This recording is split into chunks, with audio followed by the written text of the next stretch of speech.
On the This bustling badge means we platform have of Grand authority to Central protect Station, everyone, no a matter black the woman was cost. stopped by two officers Understood, who Commander. claimed she We looked won't fail. suspicious. What You followed need to was get out of far here from a now. routine check. Useless. Little did What the about the officers others? know that their assumptions were about to shatter, along with their sense of authority. When her bag revealed a badge and a loaded Glock, the tables turned in an instant. But the events that led to this moment will leave you speechless. It was just after 6 p.m. when the station pulsed with energy, a blur of business suits, backpacks, and rolling luggage weaving through the marble expanse. Above, the stars painted on the vaulted ceiling seemed to watch over the chaos like they had for decades. Among the crowd, Tara Jones moved with purpose. At 38, she wasn't loud or flashy, but there was something about the way she walked, precise, calm, and aware, that made people take notice. Her navy blazer and pencil skirt fit perfectly. Her boots made a clean sound on the tile, and her bag rested on her shoulder like it belonged there. Her coiled hair framed a face that had seen plenty, and her steady eyes didn't miss much. She blended in, but only if you weren't paying attention. Officers Dunlap and Avery were paying attention. At least they thought they were. Dunlap, thick-necked and always trying to prove something, spotted Tara first and nudged his partner. Avery still knew enough to hesitate, followed close behind. They stepped into her path, forcing her to slow. "Ma'am," Dunlap said, tone dipped in that brand of courtesy that barely masked suspicion. "Need a moment of your time?" Tara met his stare evenly, the faintest arch to her brow. "Is there a reason you're stopping me?" she asked, voice even and firm. "You resemble someone flagged earlier," Dunlap replied, already scanning her bag. "Identification, please." She inhaled once, slow and steady, then reached into her leather tote. Slowly, deliberately, her fingers wrapped around a wallet and drew out her credentials, which she flipped open with a flick of her thumb. The glint of the badge caught both officers off guard. Homeland Security. Beneath the badge was a second ID, and beside it, the unmistakable silhouette of a Glock 19, safely holstered. Dunlap blinked. Avery froze. Tara didn't move. "I assume this concludes your check," she said, tucking the wallet back inside. Neither officer spoke, but their silence was louder than any apology. Tara stepped around them, her stride never breaking, disappearing back into the river of strangers.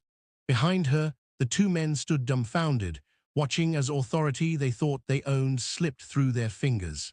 And that was the last time they stopped someone based on a hunch and a glance. She handed the card to Dunlap, who grabbed it without a word of thanks. His eyes scanned the ID under the station lights, his brow furrowing as he muttered, "Federal employee, huh?" There was a bite in his voice, like he didn't believe it. "What brings you here, then?" Tara didn't flinch. Her arms crossed and her tone was steady. "I'm on assignment," she said. "Why is that a problem?" Behind him, Grant shifted awkwardly, casting uneasy glances between his partner and the woman in front of them. "Maybe we should get this verified," he offered, but Riley dismissed him with a wave. "Relax," he barked, stepping closer to Tara with a smug grin. "Got anything in that bag you want to admit before I check it?" Tara let out a slow breath, calm but firm. "I wouldn't do that if I were you," Riley chuckled, mistaking her warning for nerves.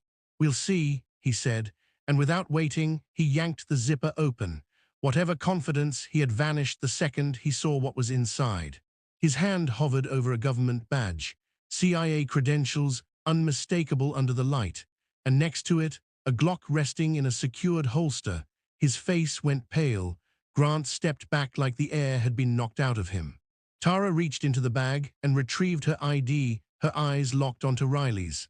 "Now," she said, her voice like a blade, "why don't you explain to me why a federal agent was just stopped and searched in front of 50 people?" Riley's voice cracked as he stumbled over his words. We thought maybe you were a threat," he mumbled. Tara raised a brow. "A threat in heels and a blazer, or were you just hoping I wouldn't say anything?" By now, travelers nearby had paused, phones raised and recording. Riley looked around, panic setting in. Tara lifted her phone and began filming. "Name and badge number," she demanded. Grant, looking mortified, spoke first. "Officer Grant, badge 47,728. The camera turned to Riley, who hesitated. "Do you always go through women's personal belongings during your routine checks, Officer Riley?" Tara asked, her voice short. During your routine checks, Officer Riley, Tara asked, her voice sharp enough to silence the entire concourse. Let's see how that holds up when your department sees this. The clip spread like wildfire by morning. News outlets picked it up. The NYPD released a statement saying both officers would be reviewed, but Tara didn't stop there. She contacted the precinct directly through CIA channels and met with the captain, bringing not only footage, but a file outlining similar misconduct their agency had tracked. This isn't just about what happened to me, she told them. This is a pattern, and it needs to stop. Riley was immediately suspended, pending internal review. Grant, though written up, reached out to apologize. I should have said something, he admitted. Tara nodded but didn't sugarcoat it. It's not about feeling bad.